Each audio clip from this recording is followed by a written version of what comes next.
Did you know your cat really is trying to train you? Dogs have owners, cats have staff. Evolutionary biologist at WashU and the Cat's Meow author Jonathan B. Losos talks about where cats originated and how you can track them in your neighborhood. Hi, it's Julie from HEC Books, where authors reveal their tips and tricks for writing. Now here's cat expert Jonathan B. Losos talking about lions and if they can meow. Watch until the end to hear what cat info he left out of his book.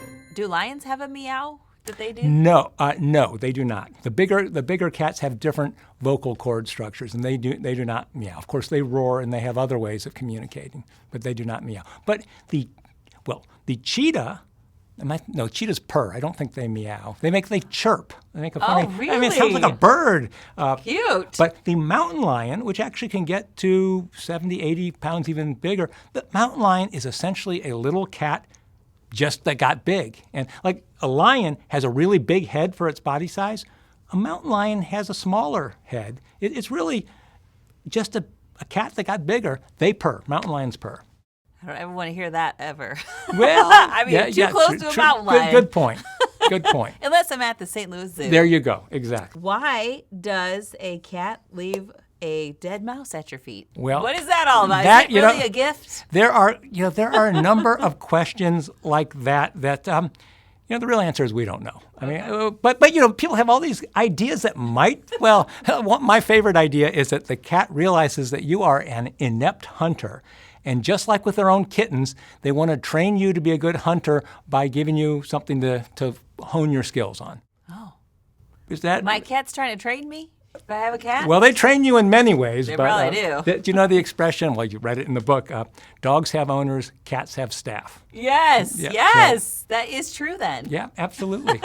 Absolutely. Where do they get this catitude from? That's what I need to know. Well, that is, that's just what they're born with. It's the cat way. It was interesting to hear, to read about where cats came from. Where were they from Egypt? Were they from another place? So what kind of, can you tell us? Because I know a lot of information is in it about the book, so you have to read that. But, I mean, they're in all these hieroglyphics. Obviously, they were in Egypt as a member of their families, I guess. It's a two-part question. The first is there are all these species of small cats. And so the first question people had a while ago is, which species was the ancestor? And we figured that out, first by comparing their anatomy and then by looking at their DNA. It's clearly the North African wildcat. So we know which species they descended from, but the North African wildcat has a range from Central Africa up north and then over to the Arabian Peninsula and into Turkey and Syria and Iraq and countries like that. And so the question is, where in that range were they domesticated? Now, what you were just mentioning, certainly by about 3,500 years ago, there are all these paintings on tomb walls depicting cats that are clearly domesticated. They're wearing collars, they're eating food out of a dish underneath the dining room table, they're going out into the marsh on family outings in a boat. So clearly they're domesticated in Egypt by 3,500 years ago. But the question is that where it happened, or did it occur somewhere earlier in the region and elsewhere? And probably, or it could have occurred in multiple places. The biggest alternative candidate is somewhere in the vicinity of Turkey, and for two reasons. One is the people in Turkey today are just crazy about cats, and there's this great movie Kedi that came out a couple years ago about cats in Istanbul, which if you're a cat lover, you should watch. But more scientifically, the oldest known association of people and cats, of domestic cats or similar cats, is a archaeological find on the island of Cyprus, which is in the Mediterranean near Turkey, from roughly 10,000 years ago. And this archaeological site has a person, an adult, buried with all kinds of treasured possession, axes and flint and pieces of ochre. And at the foot of this, I want to say him, but we don't know if it was a man or a female, was a cat, an 8-month-old cat, carefully laid out on its side in its own little mini grave. And so the implication is that the cat, too, was a treasured possession of the person.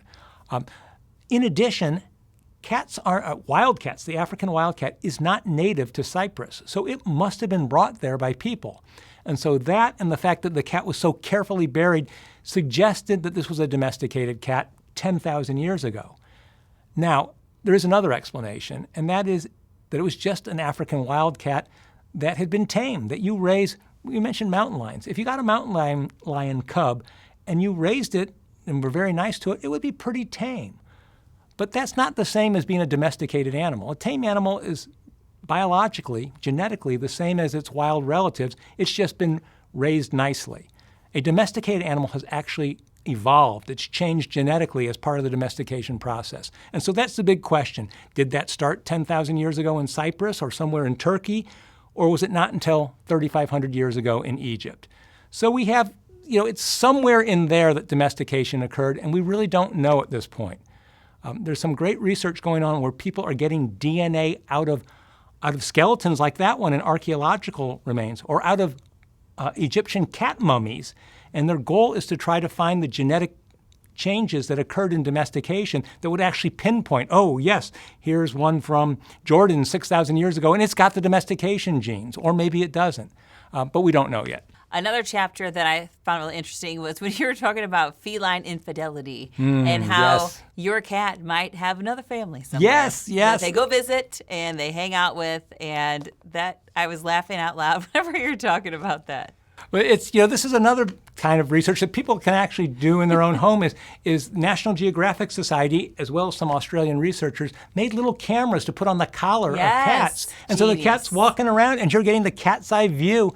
And it showed all kinds of things that no one had any clue that cats do, including, well, people did have a clue of this, going into other people's houses, going in through the little cat door, eating the other cat's food, sometimes just making themselves at home. Oh, my gosh. And so they will do that, and they will do all kinds of other things, too. So that's been a fascinating view on cat life. We have a neighborhood cat on my street that everybody just kind of takes care of, and he goes in a couple of people's houses. And I was like, we were talking about like putting a GPS on the cats. It'd be so interesting to see where he's going. Because like you said, a lot of times they go here, there, and everywhere. Yeah, and you can do that too. There are commercial little trackers you put on their collar, and you can see where they go. I love it. So much information in the Cat's Meow. Is there going to be a Cat's Meow 2? Or did you give us everything? Well, I really enjoyed writing this book, and I did not give everything. There are some topics that I didn't get into too much, particularly cats and their impact on the environment, which is a really hairy question. And initially I was going to tackle that in this book. Yes, exactly. You got to get those in there. True. It's a really, there's lots of interesting research, but it was just too much, and it was sort of distracting from the central focus of this book. So, but I think there's some important things. We got a real problem with this, and anyway, I'm thinking about that. I love that. We're going to have your cat on the cover for that one. Well, all right, we will. I'll let you do the negotiating for me. I'll make it happen. Excellent. The Cat's Meow: How Cats Evolved from the Savanna to Your Sofa. Jonathan B. Losos, thank you so much for being here today. Well, thank you. This has been delightful. Thanks for watching. Give us a thumbs up if you enjoyed this conversation. Get notified when new conversations come out by clicking subscribe.